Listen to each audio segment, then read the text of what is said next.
नहमदुहु व नसल्ली अला रसूलिल करीम अम्मा बाद फ़ऊज़ु बिल्लाहि मिनश शैतानिर रजीम बिस्मिल्लाहिर रहीम इय्याका नअबुदु व इय्याका नस्तईन। Thank you, Deputy Speaker Sahab.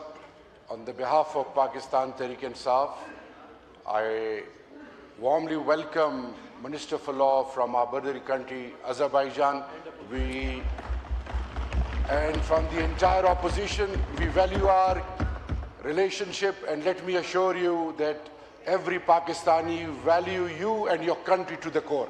Welcome to the Parliament of Pakistan. Deputy Speaker साहब, बहुत शुक्रिया, आपने 2 से 4 मिनट का कहा है। दिसंबर 1971 में कुछ इलाके मुत्तहिदा अरब अमारात जो एक कौम नहीं थे वो कौम बने, और उसके लिए भी अल्लाह ने पाकिस्तान को और जुल्फ़िकार अली भुट्टो शहीद को चुना। मुत्तहिदा अरब अमारात, शेख साहब जो हैं, शेख जायद बिन अल नहयान जो हैं, वो उनको पाकिस्तानी कौम बाबा कहती है। जिस पश्तून के घर में चले जाएं, पारा चिनार में चले जाएं, बलूचिस्तान में चले जाएं, पाकिस्तान के जिस शहर में जाएं, उनकी तस्वीरें लोगों ने डेरों और हुजरों में लगाई है। सऊदी अरब की तरह मुत्तहिदा अरब अमारात ईरान और कतर को और बहरीन को और कुवैत को पाकिस्तानी अपना दूसरा घर समझते हैं। तो मेरा सबसे पहले मुद्दा ये है कि कोहाट के, हंगू और पारा चिनार के और पूरे पाकिस्तान के वो पाकिस्तानी जो रेमिटेंसेस बेचते हैं, जो आपके लिए अपना खून पसीना कुर्बान करके इस पाकिस्तान को सैराब करते हैं, उनके साथ जो रवैया है वो सवालिया निशान है। और मोहसिन नकवी साहब जो हैं, क्रिकेट का तो बेड़ा गर्क कर दिया है, बांग्लादेश से तीसरा टेस्ट हार रहे हैं।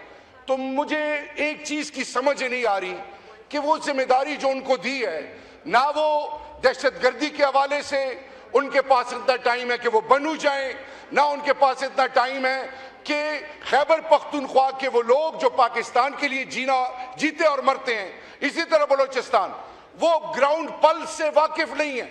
वो एक सोच पे चल रहे हैं, और वो सोच जो है वो इस पार्लियामान की, पाकिस्तान की जमहूरियत की नफी है। तो मैं आज आपको ये बावर कराना चाहूंगा कि खुदा के लिए diplomatic engagement is the need of the our.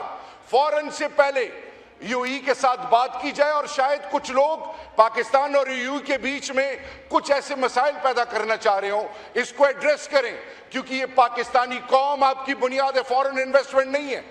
महंगाई आसमानों को छू चुकी है, इज्जत नफ्स मजरू हो रही है, और इस दौरान अगर बाहर से पाकिस्तानी जिस तादाद में आ रहे हैं, ये बहुत बड़ा सवालिया निशान है। एक दूसरी चीज, मार्का हक की बात की गई। मार्का हक के हवाले से कल वजीर दिफा साहब ने बात की कि एक ऑपोजिशन के एक मेंबर को बुलाया गया था और वो नहीं आए। इसके बाद उन्होंने कहा कि इस बारे में सहलासिर डिबेट होनी चाहिए। मैं ये कहना चाहूंगा, मैं जिस पार्टी, सबसे पहले मैं इस मुल्क पाकिस्तान का एक बेटा हूं, एक फ्रीडम फाइटर का बेटा हूं। मैं जब सियासत में आया तो मेरे घर से 3 जनाजे निकले थे, और मुझे कोई सर्टिफिकेट देगा कि मैं प्रो पाकिस्तान हूं या नहीं हूं, अफवाज पाकिस्तान की इज्जत करता हूं या नहीं करता। मैं सिर्फ इतना कहना चाहूंगा कि मैं एक फ्रीडम फाइटर के बाद एक ऐसी पार्टी के लीडर का सिपाही हूं जिनकी जिंदगी पाकिस्तान से शुरू होकर पाकिस्तान पे खत्म होती है। वो कहते हैं कि फौज भी मेरी है, मुल्क भी मेरा है, और इस मुल्क को अपनी इज्जत और बुनियाद समझते हैं। मार्का हक के लिए क्या DGISPR साहब ने ये नहीं कहा कि first line of defence keyboard warriors थे? पाकिस्तान के लिए हम हर हद तक जाने के लिए तैयार है, हमारा ईमान है पाकिस्तान। मैं सिर्फ इतना कहना चाहूंगा, डिप्टी स्पीकर साहब, खुदा के लिए फेडरेटिंग यूनिट्स को ऑन करें, उनको वैल्यू करें, उनको इज्जत दें। मैं सिर्फ इतना कहना चाहूंगा। और रही बात, जहां तक बात है अफगानिस्तान की, रेगुलर एंगेजमेंट, आप उनको एंगेज करें। वो एक्सपोज हो रहे हैं किसी तरीके से दहशतगर्दी पाकिस्तान के अंदर जो कर रहे हैं, वो उस पर जीरो टॉलरेंस है, लेकिन आप उनको एंगेज करें। वो लोग जो आपके हक में आज भी हैं, वहां पे भी अंदर ग्रुप्स बने हुए हैं, आप उनके थ्रू जरगे को क्यों इनिशिएट नहीं करते?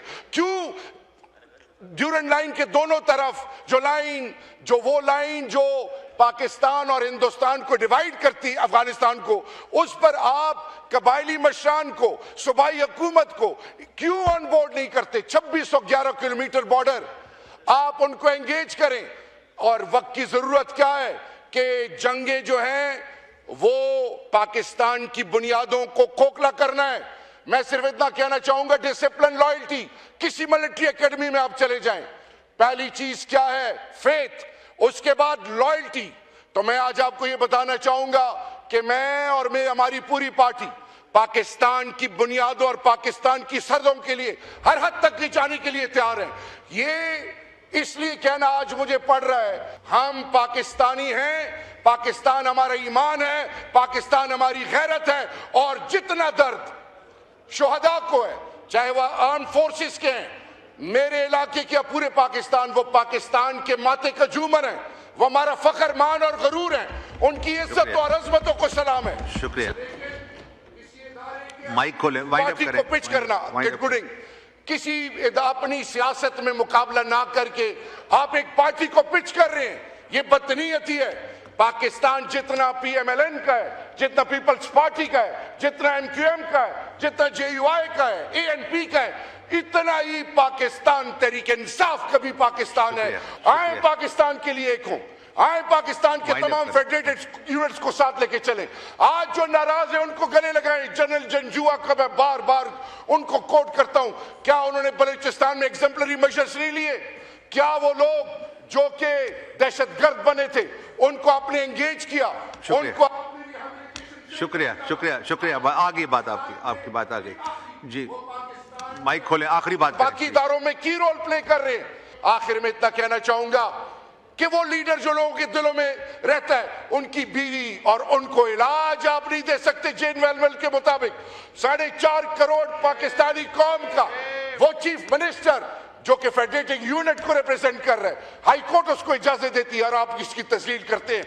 उनके इमरान खान की बहनें, उनको आप जमीनों पे और रोड पे बिठाते हैं और फिर कभी ठंडा पानी और पता नहीं क्या छोड़ते हैं, कभी वो बेचारियों के साथ क्या क्या रवैया होता है। तो मेरी आपसे रिक्वेस्ट है, कौम की माएं, बहनें, बेटियां, इस कौम की इज्जत और नामूस है, आए एक दूसरे को ऑन करें, आए एक दूसरे को वैल्यू करें। और ये शुक्रिया। मीर मुनव्वर टालपुर साहब।